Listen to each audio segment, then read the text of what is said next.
Hello guys, कैसे हैं आप लोग। उम्मीद है आप लोग अच्छे से होंगे और खैर खूबी से होंगे। तो मैं लेकर आई हूँ आप लोगों के लिए आप लोगों का favourite audio book obsess with little innocent wifey का सीज़न 2। इसका सीज़न 1 मेरे यूट्यूब चैनल पे पहले से ही अवेलेबल है, जो अब कंप्लीट हो चुका है। सीज़न 2 के भी बाकी के एपिसोड आप लोगों को मेरे यूट्यूब चैनल पे मिल जाएंगे। अभी जो एपिसोड है वो एपिसोड 56 टू 60 है। तो चलिए बिना देरी किए शुरू करते हैं obsessed with little innocent wifey season 2 episode 56 to 60। अब आगे ठाकुर निवास। अक्ष को जब अपने कान में दर्द महसूस होता है तो अक्ष अपनी नजरों को घुमा कर देखता है तो पाता है वहां पर भावना जी अक्ष के काम को पकड़े हुए खड़ी थी। वहीं भावना जी को अपने कान को पकड़ा खड़ा देख अक्ष हैरानी से भावना जी की तरफ देखकर भावना जी से कहता है, अक्ष, छोटी दादी सा आप हमारे कान को इस तरह क्यों खींच रही हैं? अरे कुछ तो ख्याल कीजिए, आज हमारी शादी है।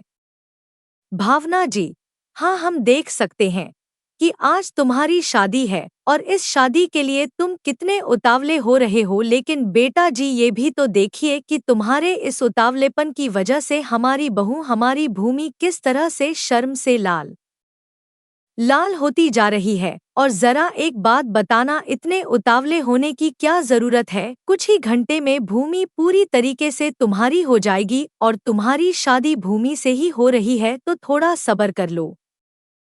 अक्ष अभी अपनी बात अपने कानों को छुड़वाते हुए भावना जी से कह ही रहा था कि तभी भावना जी अक्ष के कानों को छोड़ते हुए अक्ष की तरफ घूर कर देख कर अक्ष से अपनी बात कहती है।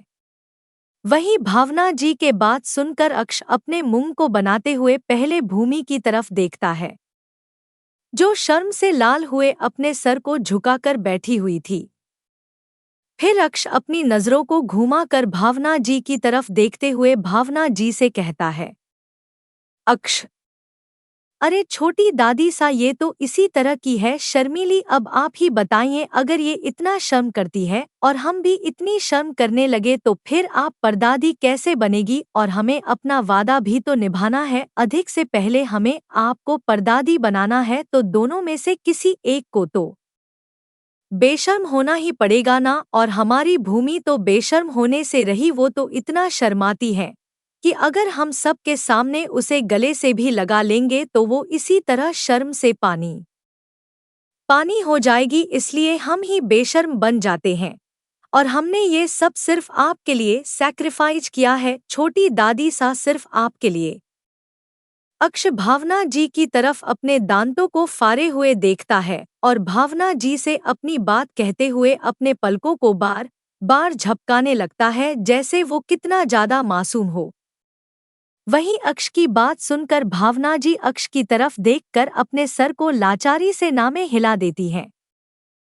फिर अपनी नजरों को घुमाकर अंतरा की तरफ देखकर अंतरा से कहती हैं, भावना जी, अंतर बेटा तैयार हो जाओ, क्योंकि अगले साल तक ये सच में तुम्हें दादी और मुझे परदादा बना ही देगा। भावना जी अपनी बात अंतरा से कहकर हंसते हुए अपने सर को नामे हिला देती है। फिर अपनी जगह पर जाकर आकाश जी के बगल में बैठ जाती हैं। वहीं भावना जी की बात सुनकर सभी लोग हंसने लगते हैं। इधर अक्ष भी अपने सर को जल्दी जल्दी हाँ में हिलाकर अच्छे से मंडप में बैठ जाता है। वहीं भूमि, जो पहले से ही शर्मा रही थी, वो भावना जी की बात सुनकर और भी ज्यादा शर्माने लगती है। इधर अक्ष जब भूमि को इस तरह से शर्माता हुआ देखता है तो भूमि के कान की तरफ झुककर भूमि के कान में कहता है, अक्ष, अरे मिसेज भूमि अक्ष सिंह राजावत, आप इस तरह से इतना शर्मा क्यों रही है? अभी तो आपको और शर्माना बाकी है, जब हमारी शादी खत्म होगी और हमारी सुहागरात शुरू होगी। अक्ष अपनी बात भूमि से कहकर अपने होठों पर शरारती मुस्कुराहट लिए भूमि को देखने लगता है। वही भूमि जब अक्ष की बातों को सुनती है तो अपने सर को जल्दी से अक्ष की तरफ घुमा कर देखती है। फिर अपनी नजरों को इधर उधर करके देखने लगती है कि कोई उसके बगल में कुछ सुन तो नहीं रहा है। वहीं जब भूमि देखती है कि कोई कुछ नहीं सुन रहा है, तो भूमि एक लंबी गहरी सांस लेकर छोड़ती है। फिर धीरे से अक्ष की तरफ देखते हुए अक्ष से कहती है, भूमि, चुप करें, आप कोई सुन लेगा तो क्या कहेगा? अक्ष, क्या कहेगा? यही कहेगा कि हम अपने होने वाले सुहागरात के बारे में बात कर रहे हैं, जिसकी जिसकी शादी हुई है वो सभी भी तो सुहागरात मनाए हुए हैं। कौन ऐसा यहाँ है जिसे आज तक अपनी बीवी के साथ सुहागरात नहीं मनाई है? जरा हमें बताना तो। अभी भूमि अपनी बात अक्ष से कहकर चुप हुई ही थी कि तभी अक्ष भूमि की तरफ देखकर अपने दोनों आईब्रोज को आपस में जोड़ लेता है और भूमि से अपनी बात कहता है। वही अक्ष की बात सुनकर भूमि एक लंबी गहरी सांस लेकर छोड़ती है। फिर अपने सर को ना में हिलाते हुए चुपचाप अपनी जगह पर बैठ जाती है। इधर अक्ष जब देखता है कि भूमि अब चुपचाप बैठ चुकी है, तो अक्ष मुस्कुराते हुए भूमि को देखने लगता है। वहीं इधर पंडित जी अब तक मंत्र पढ़ना शुरू कर चुके थे। वहीं अब तक अधिक के मंडप में मान्यता और कीर्ति अपने हाथों में बड़ी बड़ी वर्णमाला की थाल लिए जाती हैं। इधर अधिक भी अनामिका को अपने साथ अब तक मंडप में खड़ा कर चुका होता है। वहीं मान्यता अधिक के पास जाकर अपने हाथों में पकड़े वर्णमाला की थाल को अधिक की तरफ बढ़ाकर अनामिका को पहनाने के लिए कहती है, जिसकी बात सुनकर अधिक भी उस वर्णमाला की थाल में से अपने हाथों को बढ़ाकर वर्णमाला उठाता है और अनामिका को उसके गले में पहना देता है। वहीं अधिक के वर्णमाला पहनाते ही सभी लोग ताली बजाने लगते हैं। इधर कीर्ति भी अनामिका की तरफ अपने हाथों में पकड़े बड़े से वर्णमाला की थाल को बढ़ाती है और अनामिका को अधिक को पहनाने के लिए कहती है। वहीं अनामिका भी कीर्ति के हाथों में पकड़ी बड़ी सी वर्णमाला की थाल में से वर्णमाला उठा लेती है और अधिक को पहनाने के लिए अपने हाथों को बढ़ा देती है।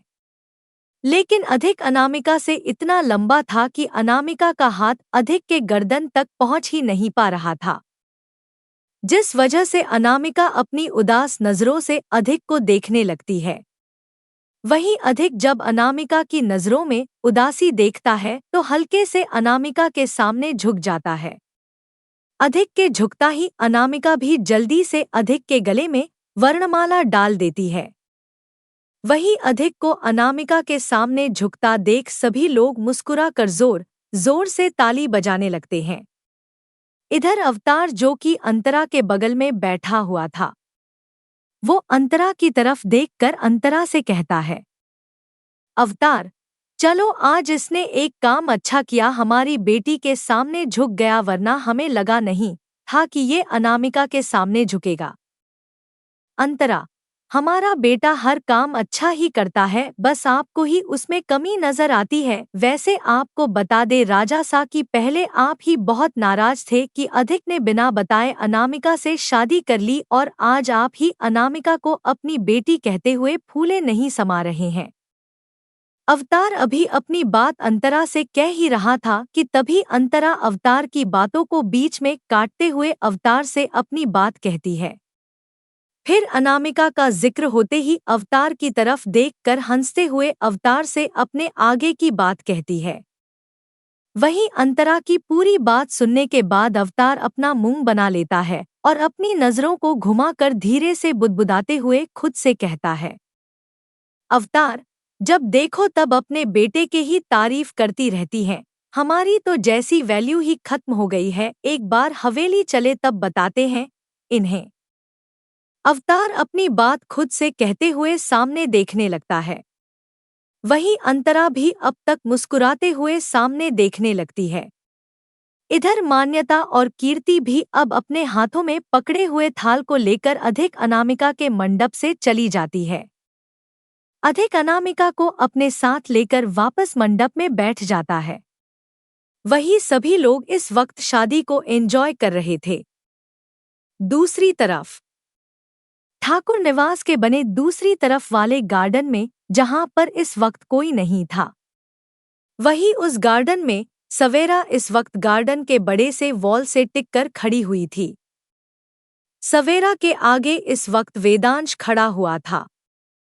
वेदांश के दोनों हाथ इस वक्त सवेरा के कमर को पकड़े हुए थे और वेदांश सवेरा के गर्दन पर अपने होठों को रखकर सवेरा के गर्दन पर किस किए जा रहा था। इसके साथ ही वेदांश के हाथ सवेरा के कमर को सहला रहे थे। वही सवेरा भी अपने दोनों हाथों की पकड़ वेदांश के पीठ पर बनाई हुई थी। वेदांश काफी पैशनेटली सवेरा के गले को किस कर रहा था। सवेरा भी आहें भरते हुए वेदांश के किस को फिल कर रही थी। सवेरा का दुपट्टा उसके शरीर से अलग होकर वेदांश के कंधे पर रखा हुआ था। वेदांश का दूसरा हाथ सवेरा के बाजू पर से ऊपर की ओर खिसकते हुए सवेरा के कंधे पर से सवेरा के ब्लाउज को थोड़ा सा नीचे खिसकाता है। फिर अपने होठों को सवेरा के गर्दन से होते हुए सवेरा के कंधे पर आ जाता है और अपनी जुबान को सवेरा के कंधे पर चलाते हुए सवेरा के कंधे को किस करने लगता है। वही वेदांश के किस करते ही सवेरा अपने दांतों से अपने निचले होठों को बाइट करते हुए वेदांश के किस को फिल कर रही थी। इधर वेदांश के दूसरे हाथ की पकड़ सवेरा के कमर पर कसती जा रही थी, जिसकी वजह से सवेरा के मुंह से सिसकियां निकल रही थी। वही वेदांश पूरे पैशन के साथ बस सवेरा को ही किस किए जा रहा था। वेदांश सवेरा के कंधे पर किस करते हुए अचानक से सवेरा के कंधे पर बाइट कर देता है, जिससे सवेरा के मुंह से एक दर्द भरी आवाज निकल जाती है। सवेरा के मुंह से दर्द भरी आवाज सुनकर वेदांश सवेरा के कंधे को छोड़ देता है और अपने सर को उठाकर सवेरा के चेहरे की तरफ दिखने लगता है, जिसके आंखों में हल्की सी नमी आ जाती है। वहीं सवेरा की आंखों में नमी देखकर वेदांश जल्दी से आगे बढ़ता है और सवेर को अपने सीने से लगा लेता है। वही सवेरा भी वेदांश के सीने से लग जाती है और अपने छोटे छोटे हाथों की मुठ्ठियां बनाकर वेदांश के सीने में मारते हुए अपने रूधे हुए गले से वेदांश से कहती है, सवेरा, वेदांशु, आप सच में बहुत ही ज्यादा गंदे हैं। हमने आपको कितनी बार कहा है, आप जब इस तरह से बाइट करते हैं तो हमें काफी ज्यादा दर्द होता है, लेकिन आप तो कुछ सुनते ही नहीं हैं। है गंदे वेदांशु, कभी तो हमारी बात मान लिया कीजिए। आप हमेशा ऐसा ही करते हैं और जब हम आपसे नाराज हो जाते हैं तो हमें लिटिल फेरी करके मनाने आ जाते हैं। वेदांश, सॉरी लिटिल फेरी, पर हम आपको देखकर खुद पर काबू नहीं रख पाते। सवेरा अभी अपनी बात वेदांश के सीने पर अपने छोटे छोटे हाथों की मुठ्ठियां बनाए हुए मारते हुए वेदांश से कह रही थी। वही वेदांश भी सवेरा की बातों को सुन रहा था। तभी अचानक ही वेदांश सवेरा को अपनी बाहों में जकड़ते हुए सवेरा से अपने बात कह देत है। वेदांश के बात सुनकर सवेरा चुप हो जाती है और वेदांश के सीने से लगे हुए ही हल्की हल्की सिसकी लेते हुए वेदांश के साथ खड़ी रहती है। वेदांश अब सवेरा के सर को प्यार से सहलाते हुए सवेरा से कहता है, वेदांश, अंदर चले शादी के मंडप में। सवेरा, तो हमें लाया कौन था? आप ही ना। हम तो अपने भाई सा की शादी देख रहे थे, लेकिन आपको ही हमें यहाँ लाना था। अब जल्दी ले चलिए, हमें हमारे तीनों भाई सा की शादी देखनी है। अभी वेदांश सवेरा के सर को सहलाते हुए अपनी बात सवेरा से कहकर चुप हो जाता है कि तभी सवेरा अपनी छोटे से सर को वेदांश के सीने से निकालकर अपनी चिमटिमाती आंखों से वेदांश की तरफ टुकुर टुकुर देखकर अपने होठों का पाउट बनाकर वेदांश से अपनी बात कहती है। वहीं सवेरा की बात सुनकर वेदांश भी अपने सर को हाँ में हिला देता है। फिर सवेरा से दूर होकर सवेरा के बालों को अच्छे से ठीक करता है। सवेरा के ब्लाउज को भी उसके कंधे पर सेट करते हुए सवेरा के दुपट्टे और ड्रेस को ठीक से सेट करते हुए सवेरा को अपने साथ लेकर दूसरी गार्डन की तरफ, जहां पर शादी हो रही थी, उस ओर चला जाता है। वहीं वेदांश और सवेरा के जाते ही एक काला साया निकलकर बाहर आता है। फिर अपने मोबाइल को अपने पैंट के पॉकेट से निकालकर किसी को कॉल लगाते हुए अपने कान से लगा लेता है। वही कॉल जैसे ही कनेक्ट होता है, वो इंसान दूसरी तरफ वाले शख्स से कहता है, खबर बिल्कुल पक्की है, मैंने अभी ब्लैक कोबरा के किंग को देखा है। वो ब्लैक कोबरा किंग वीआर ही है। हाँ हाँ, मुझे पूरा यकीन है, मैं उन आंखों को कभी नहीं भूल सकता जो इतनी तबाही लाने की हिम्मत रखता हो। हाँ, उसके साथ एक लड़की भी थी, पर मुझे पूरा यकीन नहीं है ये वही थी या नहीं। मैं अभी भी अपने काम पर लगा हुआ हूँ। जैसे ही मुझे और इन्फॉर्मेशन मिलती है, मैं फौरन आपको भेज दूंगा। वेदांश सवेरा को अब तक अपने साथ गार्डन एरिया में ला चुका था।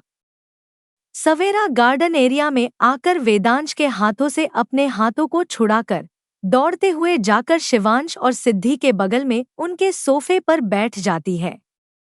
वहीं सवेरा के इस तरह हाथ छुड़ाकर जाने पर वेदांश अपने उस हाथ को देखने लगता है जिसे अभी अभी सवेरा ने छोड़ा था। अपने हाथ की तरफ देखते हुए वेदांश की आंखें डार्क हो जाती है। वहीं वेदांश के दूसरे हाथों की मुट्ठी आपस में कस जाती है। इधर वेदांश अपने आंखों को बंद कर लंबी गहरी सांस लेने लगता है, जैसे वेदांश अपने गुस्से को कंट्रोल कर रहा हो। वेदांश अब अपनी आंखों को खोलकर अपनी नजरों को घुमाकर मंडप में हो रही शादी की तरफ देखने लगता है। वेदांश के चेहरे पर इस वक्त कोई एक्सप्रेशन नहीं थे। वहीं सवेरा जब सिद्धि और शिवांश के बगल में बैठ जाती है और अपने सर को घुमाकर वेदांश की तरफ देखती है, तो पाती है कि वेदांश उसकी तरफ देख ही नहीं रहा है, जिस वजह से सवेरा के चेहरे पर उदासी छा जाती है। सवेरा अब अपनी नजरों को घुमाकर अपने भाइयों की हो रही शादी को देखने लगती है। वहीं अब तक सारी रस्में शुरू हो चुकी थी।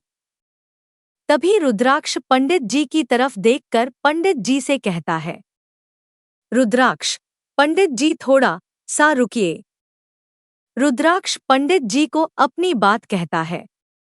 वही रुद्राक्ष के पंडित जी को रोकने पर पंडित जी रुद्राक्ष की तरफ हैरानी से देखने लगते हैं। इधर रुद्राक्ष के बगल में काशी भी जो मुस्कुराते हुए शर्मा रही थी, वो जल्दी से रुद्राक्ष की तरफ अपनी नजरों को घुमाकर रुद्राक्ष की तरफ हैरानी से देखने लगते हैं। वहीं सभी घर वाले भी रुद्राक्ष के इस तरह पंडित जी को रोकने पर हैरानी से रुद्राक्ष को देखने लगते हैं। सिद्धि अपनी जगह से खड़े होकर जल्दी से रुद्राक्ष के पास जाती है और रुद्राक्ष की तरफ देखकर थोड़ी परेशान होते हुए रुद्राक्ष से पूछती है, सिद्धि, रुद्र क्या हुआ बेटा? आप इस तरह से पंडित जी को क्यों रोक रहे हैं? ऐसे शादी को बीच में रोकना अपशगुन होता है। सिद्धि अपनी बात रुद्राक्ष से पूछते हुए रुद्राक्ष की तरफ हैरानी से देखने लगती है। वहीं सिद्धि के पूछने पर रुद्राक्ष अब अपनी नजरों को सिद्धि की तरफ घुमाकर बहुत ही अदब के साथ सिद्धि से कहता है, रुद्राक्ष, माँ सा हमने पंडित जी को इसलिए रोका है क्योंकि हमें एक बहुत जरूरी काम करना है। रुद्राक्ष अभी अपनी बात सिद्धि से कहकर चुप हुआ ही था कि तभी सिद्धि रुद्राक्ष की तरफ थोड़े गुस्से में देखते हुए रुद्राक्ष से कहती है, सिद्धि, ऐसा भी कौन सा जरूरी काम है रुद्र कि आपको अपनी शादी की रस्में बीच में रुकवानी पड़ रही है? क्या आप देख नहीं रहे हैं कि आपके बगल में काशी बैठी हुई है? उसके चेहरे की तरफ देखिए, क्या आपका काम काशी से ज्यादा इम्पोर्टेंट हो चुका है? इस वक्त सिद्धि की बातों में साफ नाराजगी झलक रही थी। वहीं सिद्धि के चेहरे पर भी हल्का गुस्सा दिख रहा था। रुद्राक्ष एक नजर अपने बगल में बैठी हुई काशी को देखता है, जो कि अपनी नम आंखों से उसे ही देख रही थी। वहीं काशी की आंखों में नमी देखकर रुद्राक्ष एक लंबी गहरी सांस लेकर छोड़ता है। फिर अपनी नजरों को घुमाकर दूसरी तरफ खड़े हुए देव को कुछ इशारा करता है। वहीं रुद्राक्ष को देव की तरफ इशारा करता हुआ देख सभी लोग अब अपनी नजरों को घुमाकर देव को देखने लगते हैं। इधर सिद्धि और काशी भी अपनी नजरों को घुमाकर अब देव को देखने लगती है। देव, जो कि दिव्यांश और अनय के साथ खड़ा हुआ था, वो रुद्राक्ष के इशारे पर मुस्कुराते हुए अपने सर को हाँ में हिलता है। फिर दूसरी तरफ जाकर एक बड़ा सा प्रोजेक्ट ऑन कर देता है। वही प्रोजेक्टर ऑन होते ही सामने काशी के माँ बाबा का वीडियो चलने लगता है, जिसे खुद काशी ने बनाया था, और उस वीडियो में भूमि भी हंसते मुस्कुराते हुए काशी के माँ बाबा के साथ बैठी हुई थी। उस वीडियो में काशी भी बीच बीच में हंसते हुए अपने आप को भी दिखा रही थी और अपने माँ बाप भूमि का वीडियो भी बना रही थी। इस वीडियो में काशी की माँ अपने हाथों से दो दुल्हन की चुनर तैयार कर रही थी, जो कि एक भूमि के लिए थी और एक काशी के लिए थी। साथ ही साथ उसमें काशी की माँ भूमि और काशी के लिए गीत भी गा रही थी। वही उस वीडियो में काशी के बाबा हंसते हुए अपनी पत्नी भूमि और काशी की मस्तियां देख रहे थे। इधर अपने सामने चल रहे वीडियो को देखकर काशी और भूमि की आंखों से आंसू की धाराएं बहने शुरू हो जाती है। वहीं अब सभी लोग भी अपनी नजरों को उस वीडियो के ऊपर टिकाए हुए थे। उस वीडियो को देखकर ही लग रहा था कि ये परिवार एक साथ कितना खुश है। अभी सभी लोग वीडियो में ही खोए हुए थे कि तभी उन लोगों के कानों में रुद्राक्ष की आवाज जाती है, जो अपने भारी रौबदार आवाज के साथ सबसे कहता है, रुद्राक्ष, ये शादी काशी और भूमि भाभी सा की है, और इस शादी में अगर उनके माँ बाबा ही ना जुड़े तो फिर ये शादी अधूरी अधूरी सी रहेगी। हाँ, माना हमने कि अब वो इस दुनिया में नहीं है और वो कभी लौट नहीं सकते, लेकिन उनकी याद तो रह ही सकती है। रुद्राक्ष अपनी बात कहकर अपनी नजरों को घुमाकर प्यार से काशी की तरफ देखने लगता है। वही काशी भी अब अपनी आंखों से आंसू बहाते हुए रुद्राक्ष की तरफ देखने लगती है। इधर रुद्राक्ष की बातों को सुनकर अब सभी लोगों की नजर रुद्राक्ष ऊपर चली जाती है। वहीं सिद्धि भी अपनी आंखों में आई हुई नमी को पोंछते हुए मुस्कुरा कर रुद्राक्ष की तरफ देखती है, तो पाती है रुद्राक्ष अब काशी से अपनी नजरों को घुमाकर उसी की तरफ देख रहा है। वही सिद्धि रुद्राक्ष को अपनी तरफ देखता हुआ पाती है, तो अपने सर को मुस्कुराते हुए हाँ में हिला देती है। फिर शिवांश के बगल में जाकर बैठ जाती है। वहीं काशी रुद्राक्ष की तरफ देखकर अभी रुद्राक्ष से कुछ कहती कि तभी देव एक बार फिर से आता है। देव के हाथ में इस वक्त दो बैग थे। देव एक बैग लेकर काशी के पास आता है और उस बैग में से एक चुनर निकलता है। ये वही चुनर है जिसे काशी की माँ वीडियो में बना रही थी। वही उस चुनर को देखकर काशी को और भी रोना आने लगता है। इधर देव उस चुनर को उठाकर काशी के सर पर रख देता है। मुस्कुराते हुए काशी की तरफ देखकर काशी से कहता है, देव, हमारे फैमिली में आपका स्वागत है, काशी भाभी सा। देव अपनी बात काशी से कहकर मुस्कुराकर काशी की तरफ देखने लगता है। वही देव के मुंह से अपने लिए भाभी सा शब्द सुनकर काशी को बहुत ही ज्यादा अच्छा लगता है, क्योंकि सिर्फ एक देव ही था जो कि काशी को रुद्राक्ष के लिए एक्सेप्ट करना नहीं चाहता था। लेकिन अब देव को खुद को एक्सेप्ट करता देख काशी को काफी ज्यादा खुशी होती है। वही देव अब काशी के पास से हटकर भूमि के पास चला जाता है और भूमि के भी सर पर वो चुनर रख देता है जो काशी की माँ ने उसके लिए बनाया था। वही भूमि भी अपने आंखों से आंसू बहाते हुए अपने होठों पर मुस्कुराहट लिए देव को देखकर अपने सर को हाँ में हिला देती है। इधर देव भी अब वापस पीछे चला जाता है। वही मंडप में रुद्राक्ष अब अपने हाथों को बढ़ाकर काशी के आंखों से बह रहे आंसू को पोंछता है। फिर काशी के कान के पास झुककर काशी से कहता है, रुद्राक्ष, बस भी कीजिए बीवी सा, आखिर कब तक रोएंगी? अगर अभी से ही तुम इतना रोओगी तो सोचो जब हम कुछ करने लगेंगे तब तो तुम्हें बर्दाश्त ही नहीं होगा। रुद्राक्ष अपनी बात काशी के कान में बहुत ही धीरे से कहता है। वही रुद्राक्ष की बात काशी को कुछ समझ में नहीं आती। जिस वजह से काशी ना समझी में रुद्राक्ष की तरफ देखने लगती है।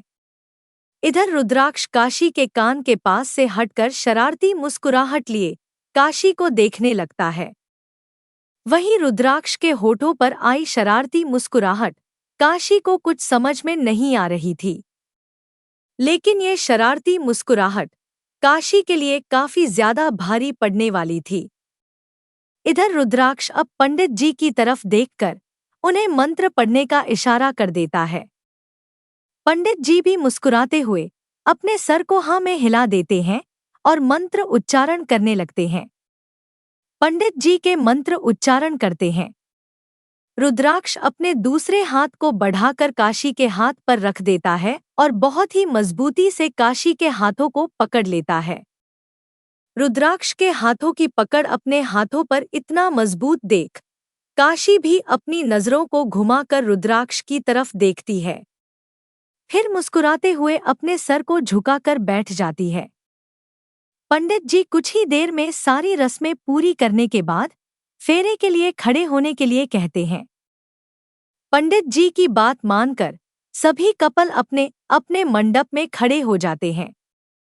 इधर पंडित जी मंत्र उच्चारण कर रहे थे, वहीं रुद्राक्ष काशी एक दूसरे के हाथों को पकड़कर फेरे ले रहे थे। इधर अक्ष और भूमि भी अपने आने वाले जिंदगी के बारे में सोचकर फेरे ले रहे थे। वहीं अनामिका और अधिक भी अपने आने वाले नए सफर को जीने के लिए फेरे ले रहे थे। सभी कपल सातों फेरे लेते हैं। कुछ ही देर में सभी फेरे खत्म हो जाते हैं और सभी अब अपने अपने जगह पर वापस से बैठ जाते हैं। पंडित जी अब सिंदूरदान और मंगलसूत्र पहनाने के लिए कहते हैं। इधर सिद्धि अपने हाथों में मंगलसूत्र और सिंदूर की थाल लेकर रुद्राक्ष के मंडप के पास आती है। वहीं रुद्राक्ष एक नज़र सिद्धि को देखकर हल्के से मुस्कुराता है, फिर थाल में से सिंदूर उठाकर काशी के मांग में भर देता है। रुद्राक्ष के मांग भरते ही थोड़ा सा सिंदूर काशी के नाक पर गिर जाता है और काशी की आंखें अपने आप बंद हो जाती है। वहीं रुद्राक्ष अब मंगलसूत्र उठाकर काशी के गले में पहना देता है। अक्ष और भूमि के मंडप में सवेरा अपने हाथों में थाल लिए मुस्कुराते हुए अक्ष भूमि को देख रही थी। वहीं अक्ष सवेरा को देख मुस्कुरा कर देखता है, फिर अपने हाथ को बढ़ाकर सवेरा के नाक को पिंच कर लेता है। अक्ष के ऐसा करते ही सवेरा खिलाकर हंस देती है।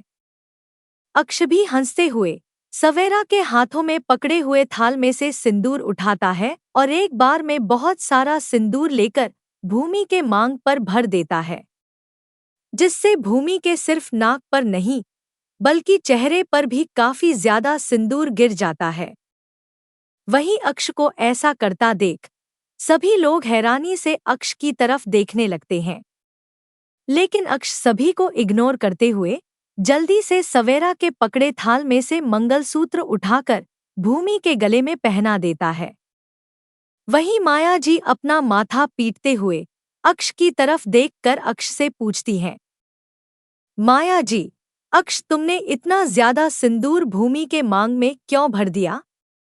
देखो तो उसका पूरा चेहरा सिंदूर से भर चुका है।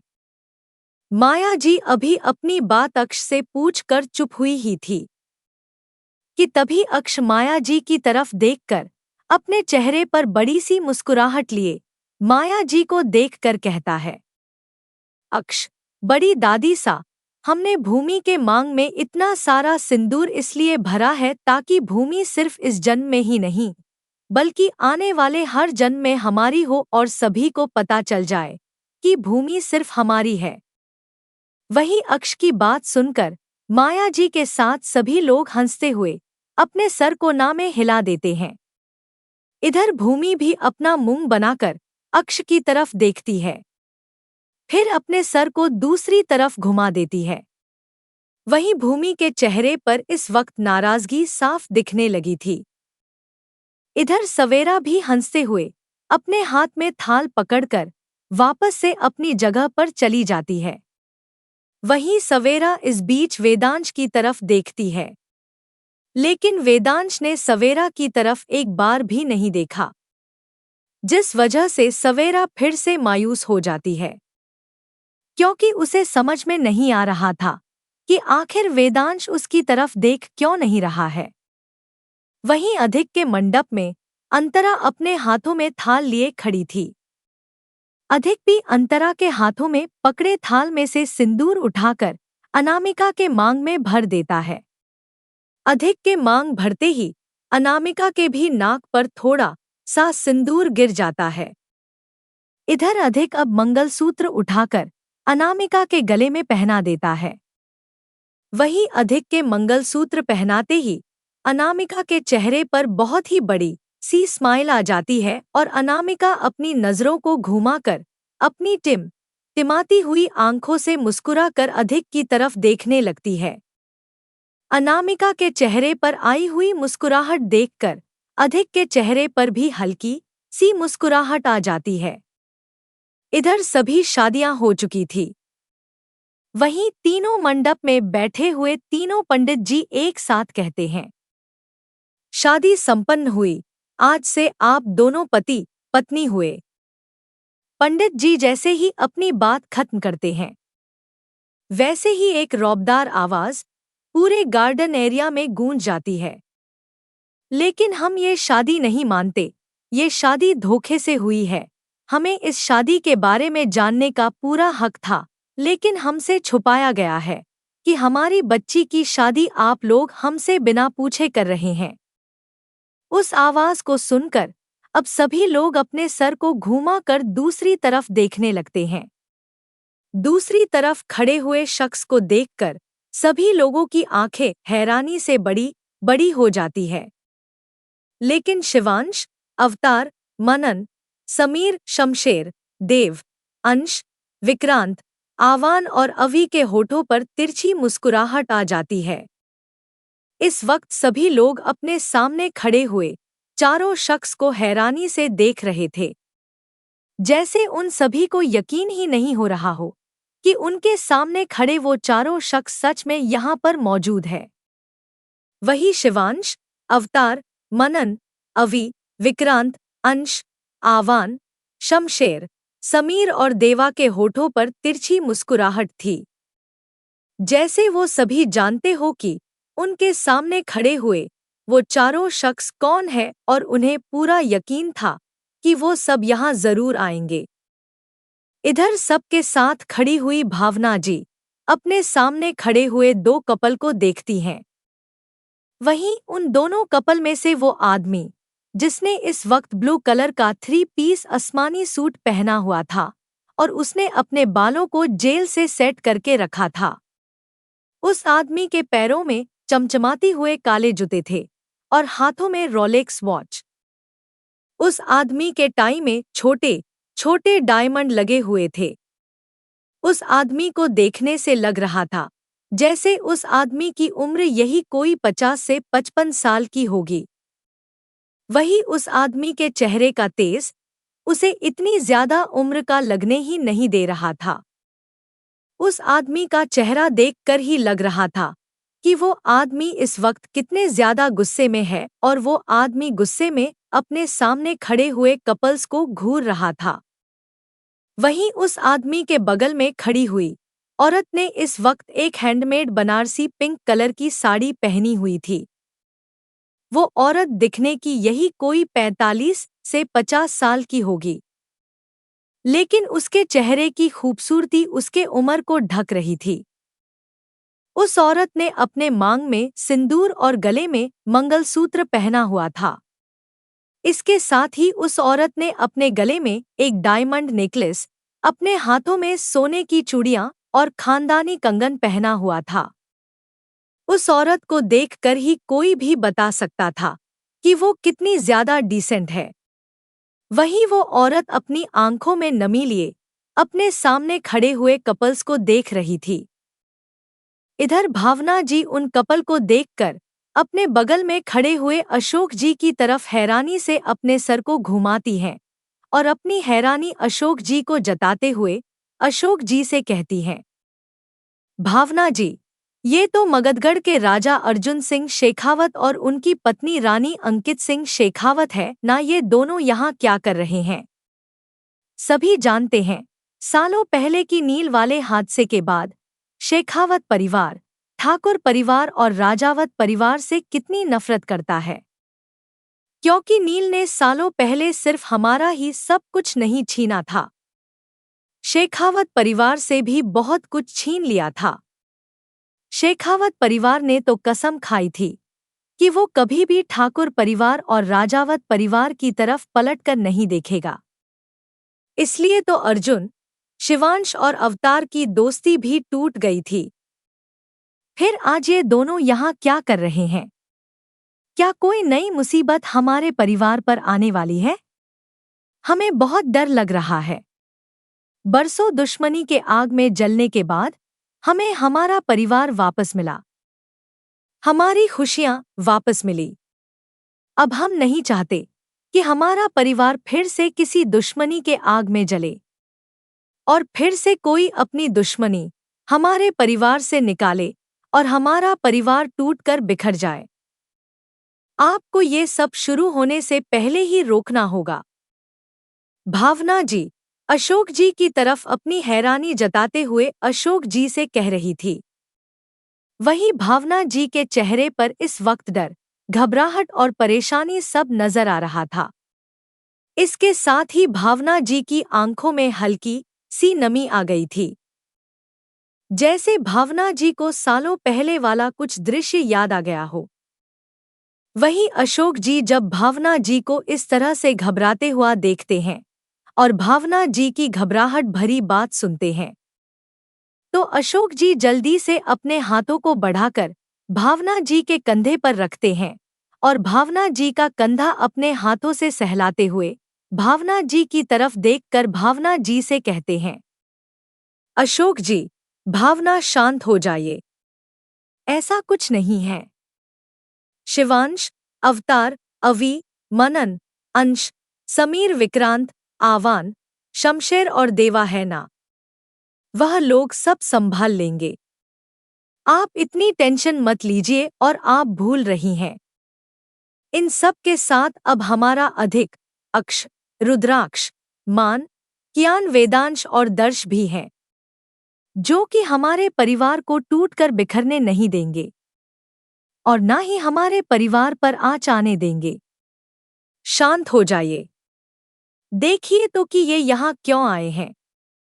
अभी तो इन लोगों ने कुछ कहा ही नहीं है, फिर आप इतनी टेंशन क्यों ले रही हैं? माना नील की गलती ने सभी को बिखेर कर रख दिया था और उसमें शेखावत परिवार भी शामिल था। लेकिन थोड़ा सा सब्र रखिए। नील अब हम सब की जिंदगी से जा चुका है। उसे खुद हमारे शिवांश ने सजा दी है और अब हमारे परिवार पर कोई भी मुसीबत नहीं आएगी। आपको महादेव पर भरोसा है ना, बस उस भरोसे को कायम रखिए। अशोक जी अपनी बात भावना जी से कहते हुए भावना जी को शांत करवाने की कोशिश करने लगते हैं। तो भावना जी भी अशोक जी की बात सुनकर धीरे धीरे खुद को शांत करते हुए लंबी गहरी सांस लेते हुए अपने सर को हाँ में हिला देती हैं।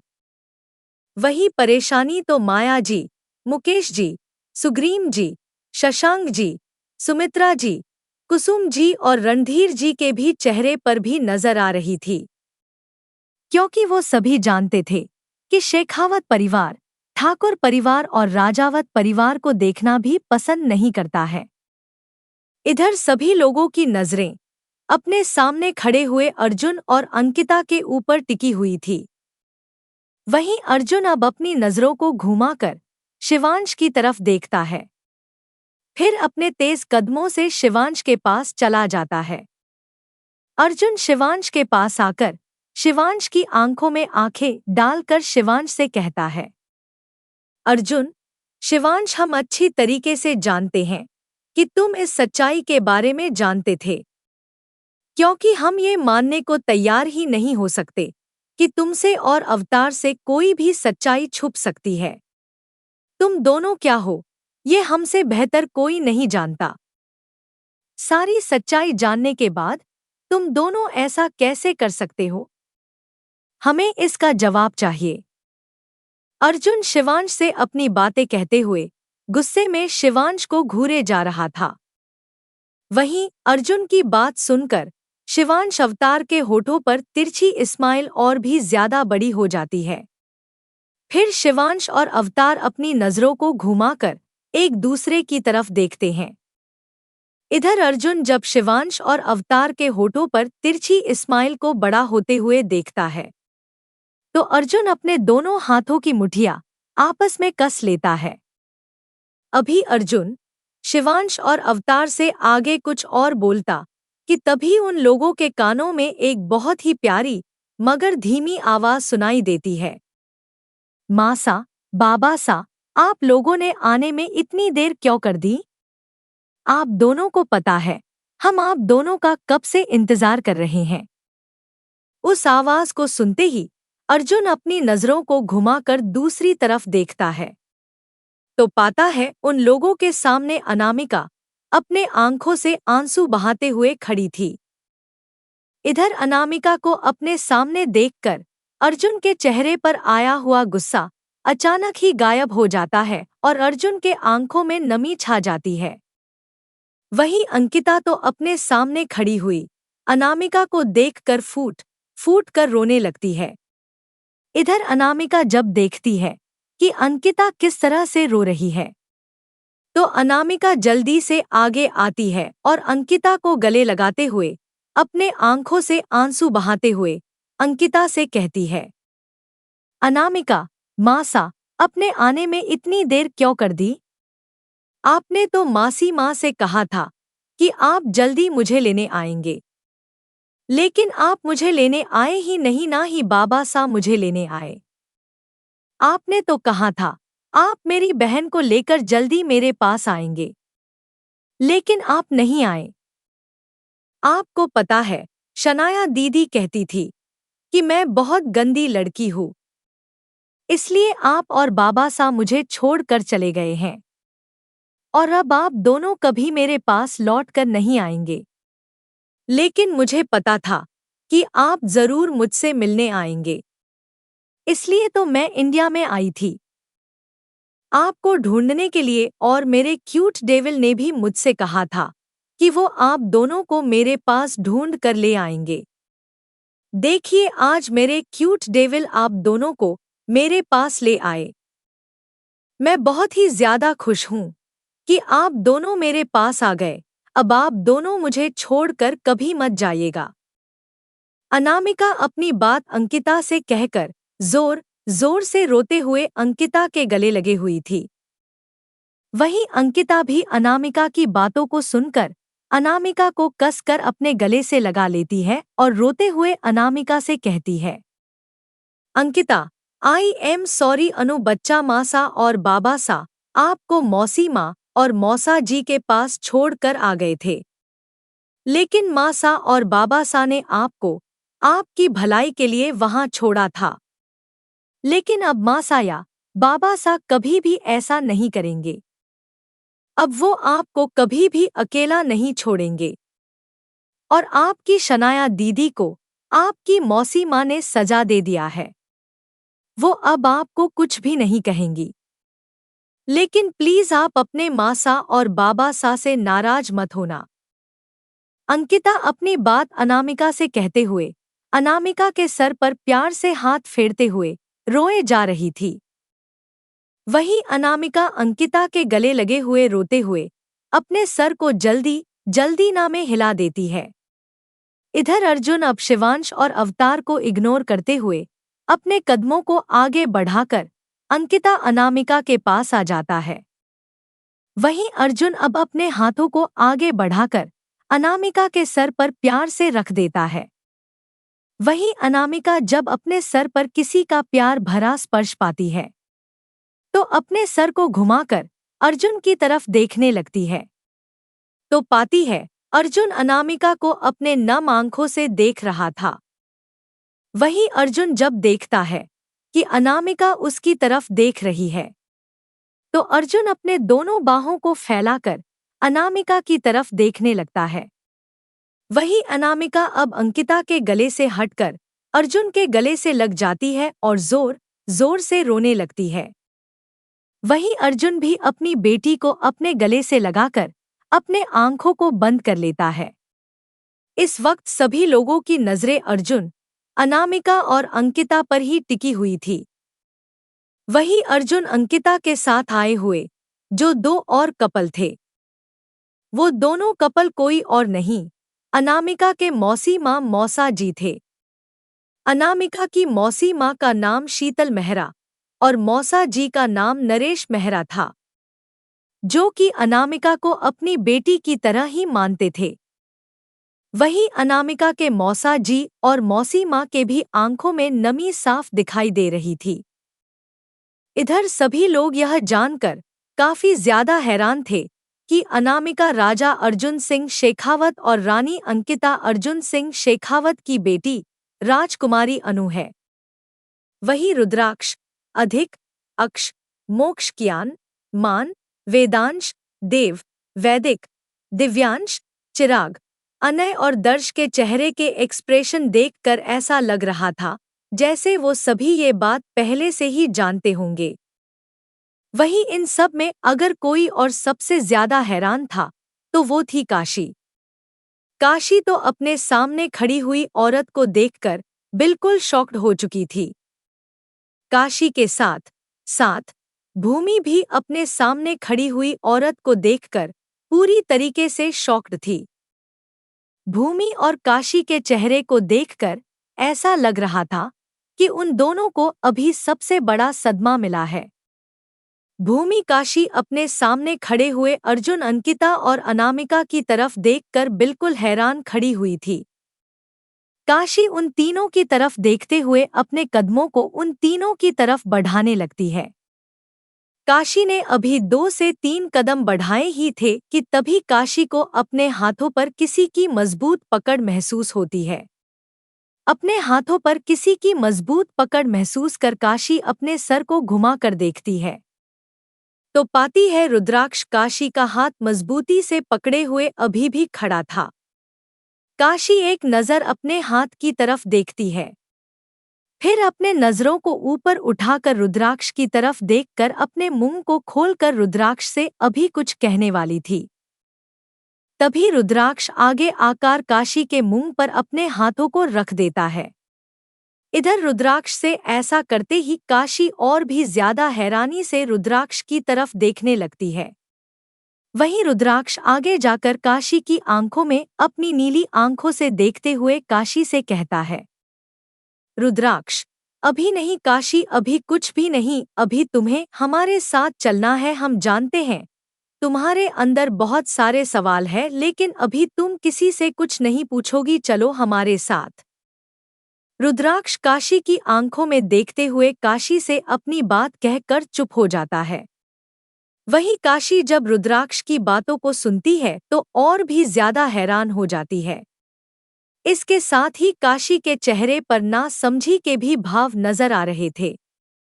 वहीं काशी अब अपने दूसरे हाथ को उठाकर रुद्राक्ष के हाथों पर रखती है, फिर रुद्राक्ष के हाथों को अपने मुंह से हटाकर रुद्राक्ष की तरफ देखने लगती है।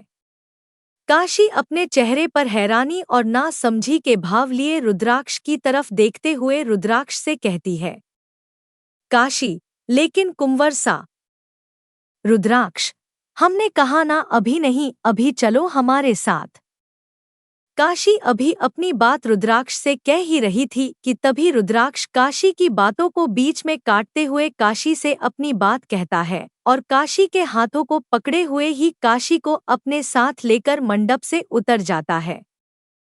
फिर रुद्राक्ष काशी का हाथ पकड़े हुए ही काशी को हवेली के दूसरी तरफ बने कॉटेज की तरफ ले जाने लगता है। रुद्राक्ष काशी को अपने साथ लेकर कॉटेज में जा चुका था। भूमि अभी भी अपनी जगह पर शॉक्ड अपने सामने खड़े हुए अर्जुन, अंकिता और अनामिका को ही देख रही थी। इधर भूमि के बगल में खड़ी हुई इति की नजर जब भूमि के ऊपर जाती है तो इति के चेहरे पर थोड़ी परेशानी आ जाती है जिस वजह से इति अपने बगल में खड़ी हुई अंतरा के कंधे पर अपने हाथों को रखकर अंतरा को हिला देता है। इति के ऐसा करते ही अंतरा अपनी नजरों को घुमाकर इति की तरफ देखती है। वहीं इति जब पाती है कि अंतरा उसकी तरफ देख रही है, तो इति अंतरा को भूमि की तरफ इशारा करके इशारों में ही कुछ बताती है। अंतरा भी इति का इशारा अच्छी तरीके से समझ जाती है, जिस वजह से अंतरा अपने सर को जल्दी से हाँ में हिला देती है। फिर भूमि और रक्ष के पास चली जाती है। वहीं अंतरा अब भूमि और रक्ष के पास आकर रक्ष के कान के पास जाकर कुछ कहती है, जिसे सुनकर रक्ष अंतरा की तरफ देखकर अपने सर को हाँ में हिला देता है। फिर भूमि का हाथ पकड़ के भूमि को अपने साथ उस कॉटेज की तरफ ले जाता है, जिस कॉटेज की तरफ अभी अभी रुद्राक्ष और काशी गए थे।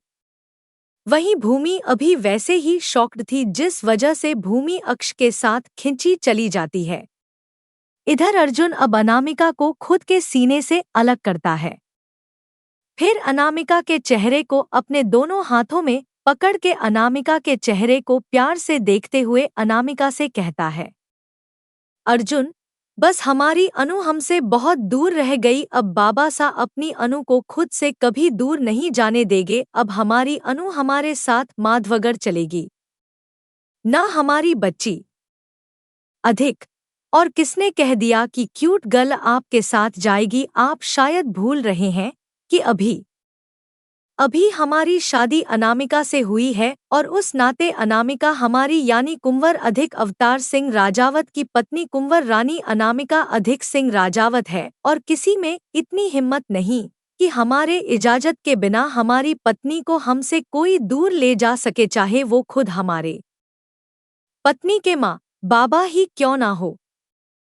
अभी अर्जुन अनामिका की तरफ प्यार से देखते हुए अनामिका से अपनी बात पूछ ही रहा था कि तभी सभी के कानों में अधिक की एक रौबदार भारी और कोल्ड आवाज सुनाई देती है।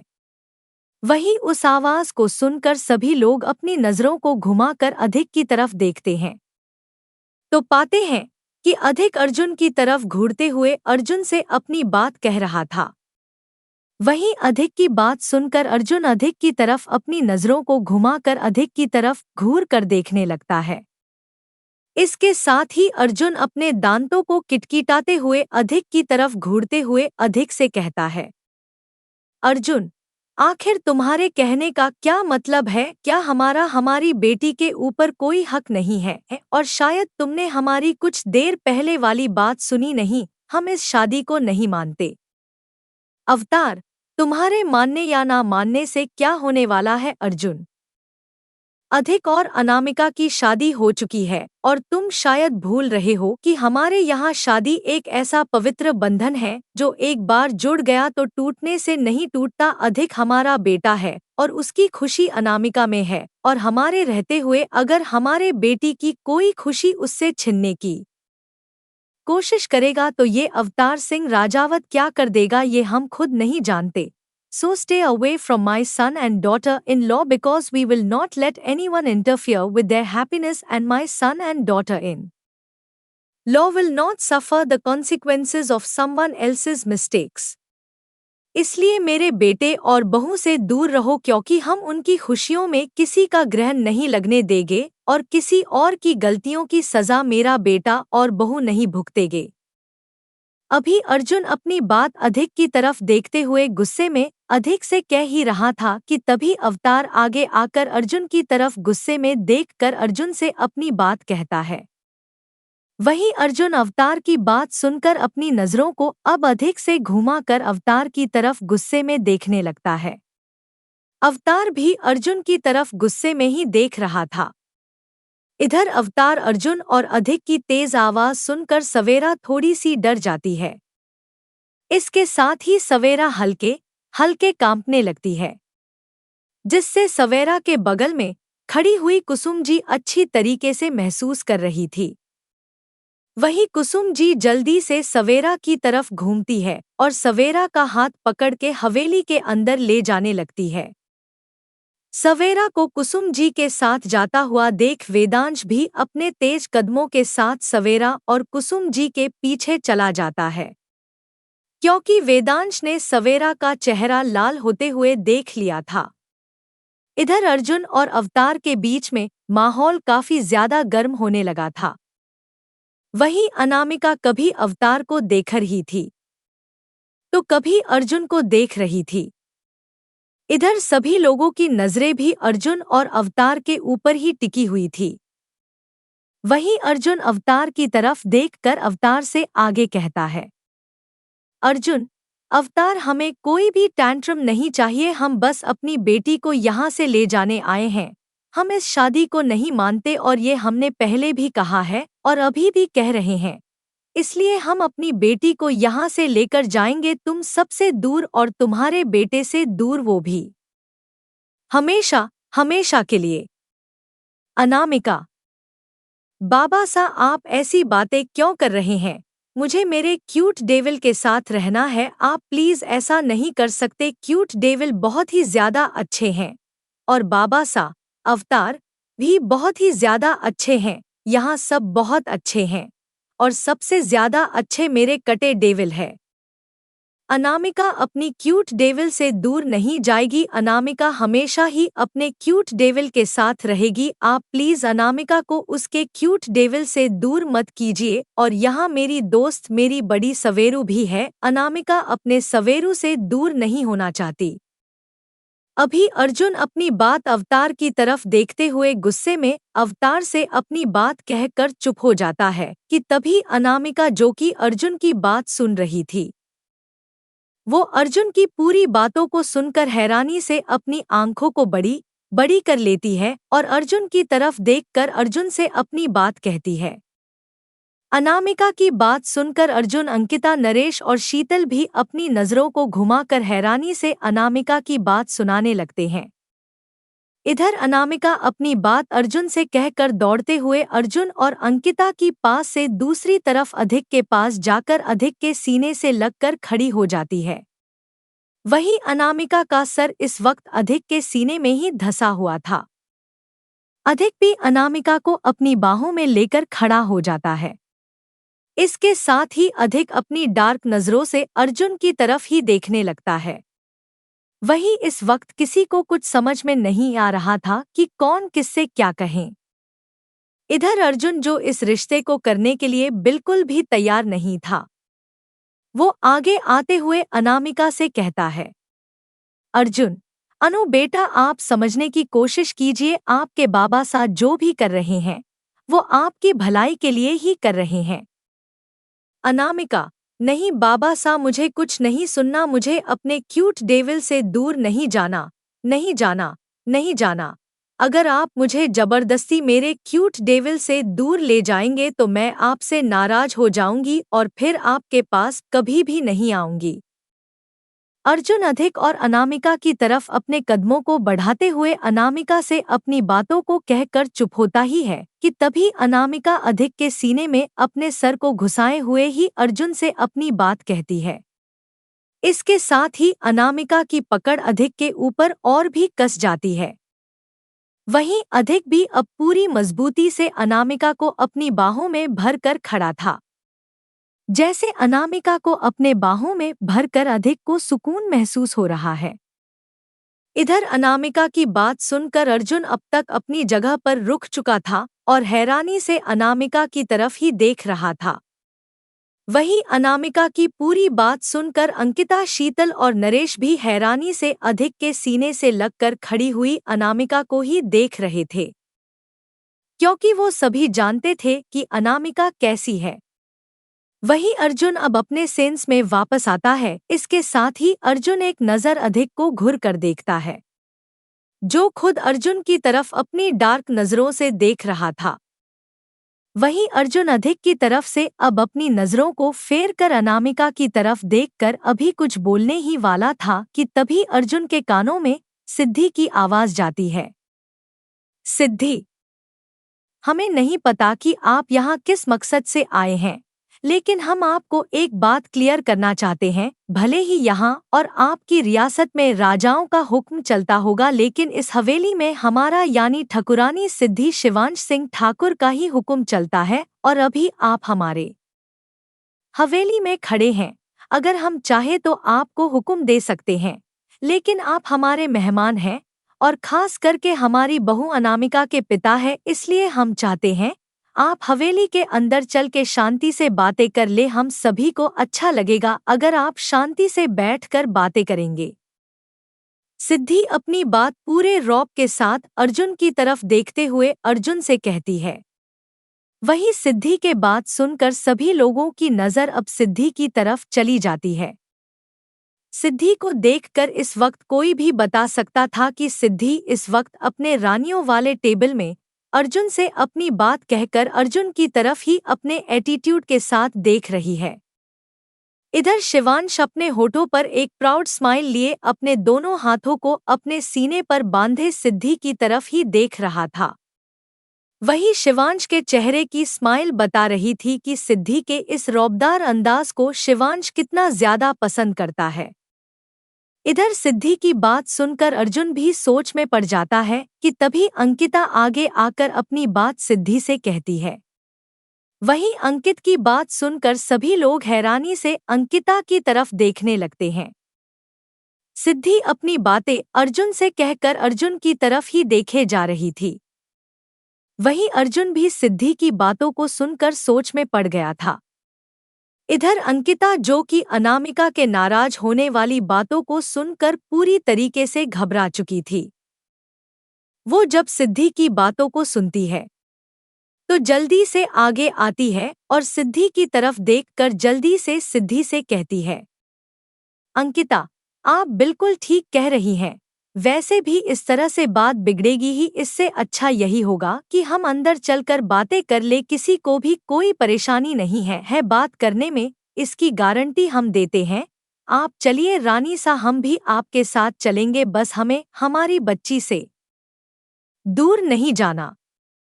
अंकिता अपनी बात सिद्धि से कहते हुए सिद्धि की तरफ ही देखे जा रही थी। वहीं अंकिता की बात सुनकर सिद्धि की नजरें अब अंकिता की तरफ घूम जाती है और सिद्धि मुस्कुराकर अंकित की तरफ देखकर अपने सर को हाँ में हिला देती है। इधर अंकिता की बात सुनकर अर्जुन, नरेश और शीतल हैरानी से अंकित की तरफ देखने लगते हैं। वहीं नरेश अंकिता की तरफ देखते हुए अंकिता से कहता है, नरेश, अंकिता तुम कैसी बातें कर रही हो, हम यहाँ अपनी अनु को लेने आए हैं और अर्जुन ने ही कहा था ना कि राजावत परिवार और ठाकुर परिवार से हमारी दुश्मनी है, फिर हम उनसे बैठकर बातें कैसे कर सकते हैं? क्या तुम भूल गई, इसी एक और दुश्मनी के वजह से तुम दोनों को, तुम्हारी दोनों बच्चियों को खुद से दूर करना पड़ा, सालों उन दोनों की जुदाई सहनी पड़ी और अब तुम एक दूसरे दुश्मन की तरफ अपनी बेटी को भेज रही हो। अर्जुन ठीक कह रहा है, एक बार उसकी बात तो सुनो। अंकिता, हमें कोई फर्क नहीं पड़ता, हमें बस हमारी बेटी चाहिए, हमारी अनु चाहिए और अभी हमारी अनु की खुशी अधिक में है। अगर हमारी अनु अधिक के साथ खुश है तो हम अधिक को अपना जमाई सा बनाने को तैयार है, क्योंकि अभी हमारी अनु हमसे दूर जाते हुए दिखाई दे रही है, जो हम बिल्कुल भी बर्दाश्त नहीं करेंगे और इसके लिए हमें, अगर अर्जुन के फैसले के खिलाफ जाना पड़ा तो हम उनके भी फैसले के खिलाफ जाएंगे, लेकिन अपनी अनु को खुद से दूर नहीं होने देंगे। क्या आप लोगों ने सुना नहीं कि उसने अभी क्या कहा? अगर हम में से किसी ने उसे उसके क्यूट डेविल से अलग करने की कोशिश की तो वो हम सबसे नाराज हो जाएगी। क्या चाहते हैं आप लोग कि सालों बाद अपनी बेटी से दोबारा मिलने के बाद हम अब अपनी बेटी को फिर से खो दे? उसकी नाराजगी झेले? कभी नहीं, ये हम कभी नहीं होने देंगे। अगर आप लोगों को अनु की नाराजगी झेलनी है तो आप लोग शौक से झेल सकते हैं, लेकिन हम अपनी अनु को खुद से दूर नहीं होने देंगे। सुना आप सब ने, इसलिए अभी हम सब ठाकुर निवास के अंदर जाएंगे और जैसा सिद्धि रानी सा ने कहा वैसा हम सब बैठकर आपस में बात करेंगे और इस बात का हाल हम सब बैठकर निकालेंगे। नरेश अभी अपनी बात अंकिता की तरफ देखकर अंकिता को समझाते हुए कह ही रहा था कि तभी अंकिता अपनी नजरों को घुमाकर नरेश की तरफ देखकर नरेश से अपनी बात कहती है। वहीं अंकिता अपनी बात कहते कहते काफी ज्यादा गुस्से में आ चुकी थी, जिस वजह से नरेश, शीतल और खुद अर्जुन भी चुप हो चुका था। इधर अंकिता एक नज़र नरेश, शीतल और अर्जुन को देखती है, फिर अपने कदमों को सिद्धि की तरह बढ़ा देती है। अंकिता सिद्धि के पास आकर सिद्धि की तरफ देखकर बहुत ही शांत लेजर में सिद्धि से कहती है, अंकिता, चलिए हम सब बैठकर अंदर बातें करते हैं। सिद्धि, बिल्कुल विराजिए, आखिर आप हमारी मेहमान और हमारी समधन भी हैं। क्यों अंतु दीदू, आप अपनी समधन का स्वागत नहीं करेंगी? अंकिता अपनी बात सिद्धि से कहकर चुप हो जाती है। वहीं अंकिता की बात सुनकर सिद्धि मुस्कुराते हुए अंकिता की तरफ देखती है और अपने सर को हाँ में हिलाते हुए अंकिता से अपनी बात कहती है। फिर सिद्धि अपनी नजरों को घुमाकर अपने पीछे खड़ी अंतरा की तरफ करके अपनी आगे की बात अंतरा से कहती है। वहीं सिद्धि के बात सुनकर अंतरा हंस देती है और हंसते हुए अपने सर को हाँ में हिला देती है। इधर अंकिता के भी चेहरे पर मुस्कुराहट आ जाती है। वहीं अंतरा अब आगे आती है और अंकिता के गले से लगकर अंकिता से कहती है, अंतरा, आप फिक्र मत कीजिए, आपकी अनु आपसे बिल्कुल भी दूर नहीं होगी और इस बात की गारंटी हम लेते हैं कि हम एक बच्चे को अपनी माँ से नाराज नहीं होने देंगे। चलिए अंदर चल के बातें करते हैं। अधिक, अनामिका को कॉटेज में ले जाओ। रुद्राक्ष, काशी, अक्ष और भूमि वही है। जब तक गृह प्रवेश के रस्म नहीं होती तुम अनामिका को लेकर हवेली के अंदर नहीं आ सकते। अभी उसे देखकर लग रहा है कि उसे आराम की जरूरत है, जाओ। अंतरा अपनी बात अंकिता से कहकर दूर होती है और अंकिता की तरफ मुस्कुरा कर देखने लगती है। वहीं अंकिता भी अपनी नम आंखों से अंतरा की तरफ देखकर अपने सर को हाँ में हिला देती है। इधर अंतरा अब अपनी नजरों को घुमाकर अधिक की तरफ देखती है, जिसके बाहों में अनामिका सिमटी हुई खड़ी थी। वहीं अंतरा अधिक की तरफ देखकर अपने आगे की बात अधिक को कहती है। इधर अंतरा की बात सुनकर अब सभी की नजरें अधिक और अनामिका की तरफ चली जाती है। वहीं अधिक अंतरा की बात सुनकर अपने सर को हाँ में हिला देता है, फिर अनामिका को अपने गोद में उठा लेता है। वहीं अधिक के गोद उठाते ही अनामिका जल्दी से अपने सर को अधिक के कंधे पर टिका देती है और अपने दोनों हाथों को उठाकर अधिक के गर्दन के इर्द गिर्द लपेट देती है।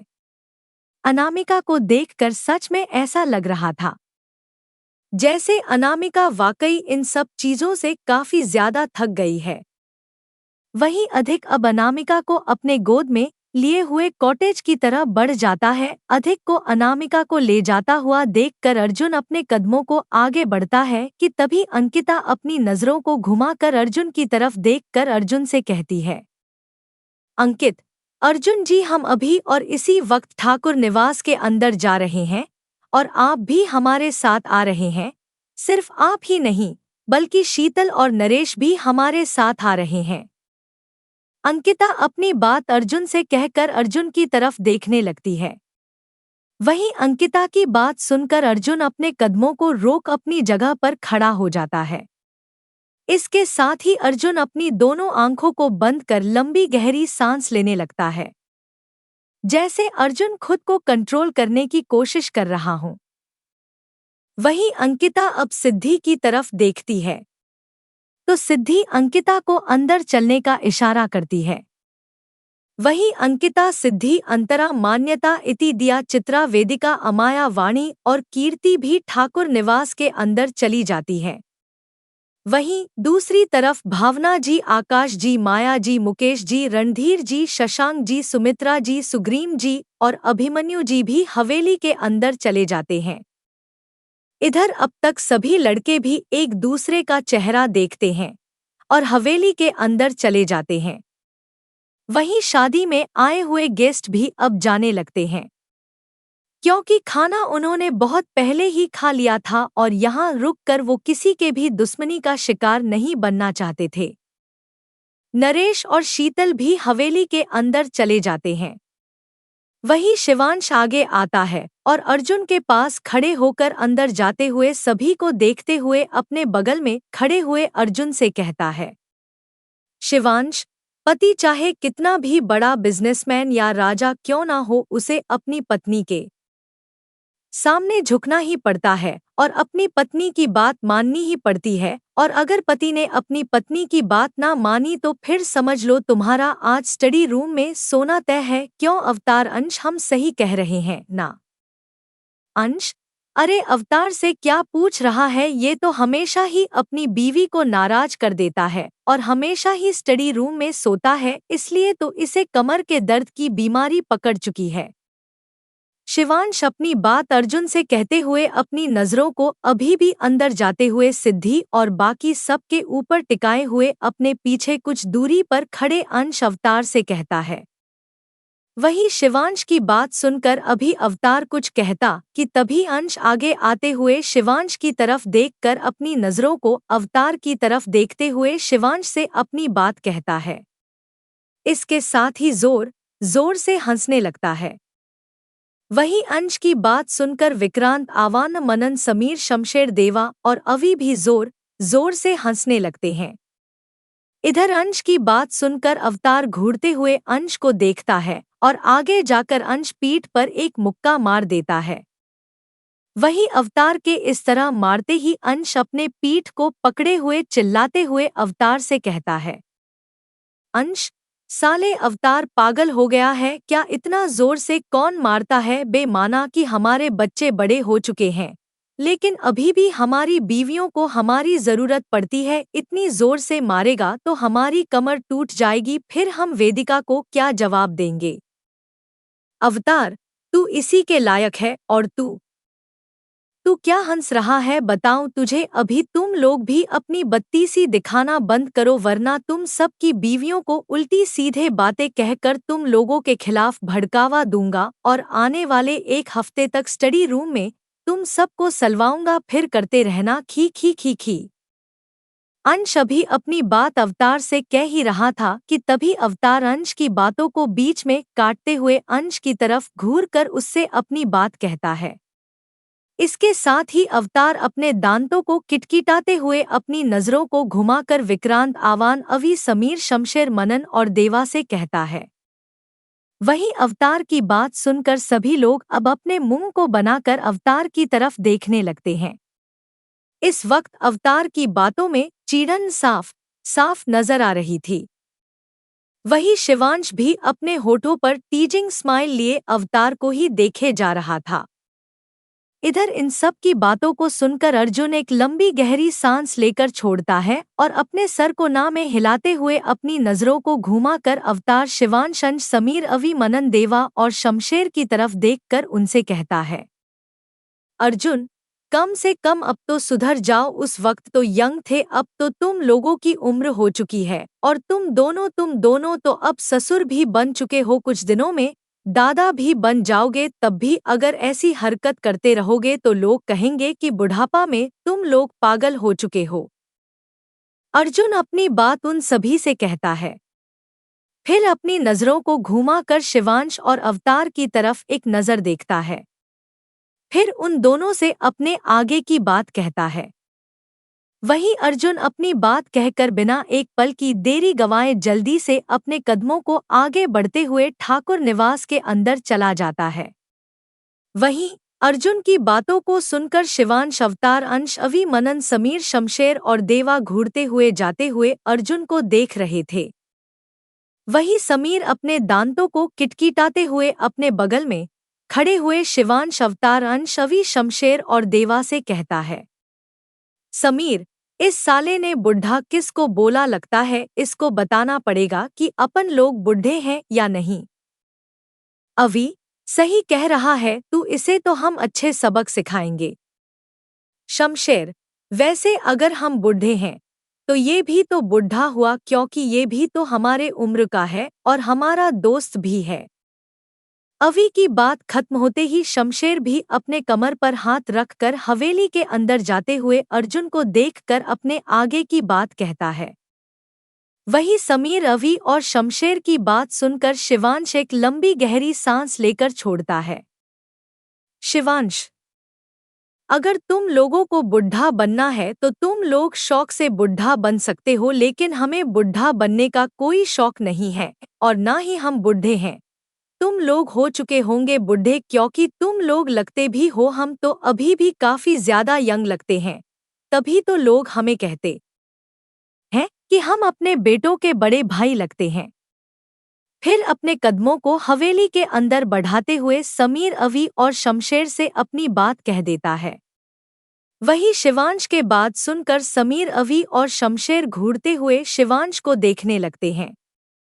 इधर अवतार भी आगे बढ़कर शमशेर के कंधे पर हाथों को रखकर शमशेर के कंधे को थपथपाते हुए शमशेर से कहता है, अवतार, इसलिए कहते हैं दूसरे की बातों पर रिएक्ट जल्दी नहीं करना चाहिए। तुम लोगों ने खुद को ही बुढ़ा समझ लिया, लेकिन हमने और शिवांश ने तो नहीं समझा। खैर, अब तुम लोग की मर्जी, चलो बाय, हम भी अंदर जा रहे हैं। तुम लोग भी आ जाना अगर तुम लोगों के जोड़ों में दर्द ना हुआ हो तो। अवतार अपनी बात समीर, शमशेर और अवी से कहकर अपने कदमों को बढ़ाते हुए हवेली के अंदर चला जाता है। वहीं अंश और मनन भी हंसते हुए हवेली के अंदर चले जाते हैं। इधर विक्रांत, आवान और देवा जोर जोर से हंसने लगते हैं। वहीं उन तीनों को हंसता हुआ देखकर समीर, शमशेर और अवी उन तीनों को घूर कर देखते हैं। वहीं विक्रांत, आवान और देवा जब देखते हैं कि समीर, शमशेर, अवी किस तरह से उन तीनों को घूर रहे हैं, तो वो दोनों जल्दी से हवेली के अंदर चले जाते हैं। इधर समीर, शमशेर और अवी उन सब के जाने के बाद एक दूसरे का चेहरा देखते हैं। फिर अपने कंधों को उचकाते हुए वो सभी भी हवेली के अंदर चले जाते हैं। आज का ये एपिसोड यहीं ख़त्म होता है। उम्मीद है आप लोगों को आज का एपिसोड बेहद पसंद आया होगा, जिस तरह आप लोगों को पुराने एपिसोड पसंद आए हैं। तो आप लोगों को आज का एपिसोड कैसा लगा, आप लोग कमेंट करके ज़रूर बताइएगा। मुझे आप लोगों के कमेंट का बहुत इंतज़ार रहता है, क्योंकि आप लोगों का कमेंट पढ़ के ही मुझे आगे एपिसोड देने का मोटिवेशन मिलता है। तो आप लोग आगे कमेंट कीजिएगा, बताइएगा कैसा है। कमेंट के साथ-साथ लाइक भी कीजिएगा और जिन-जिन लोगों ने अभी तक सब्सक्राइब नहीं किया है, वो सब्सक्राइब भी कर लीजिएगा। और स्टोरी में आगे क्या हुआ, ये जानने के लिए आप सभी को बने रहना है मेरे साथ, आपकी राइटर फरहीन खान के साथ। Thank you so much.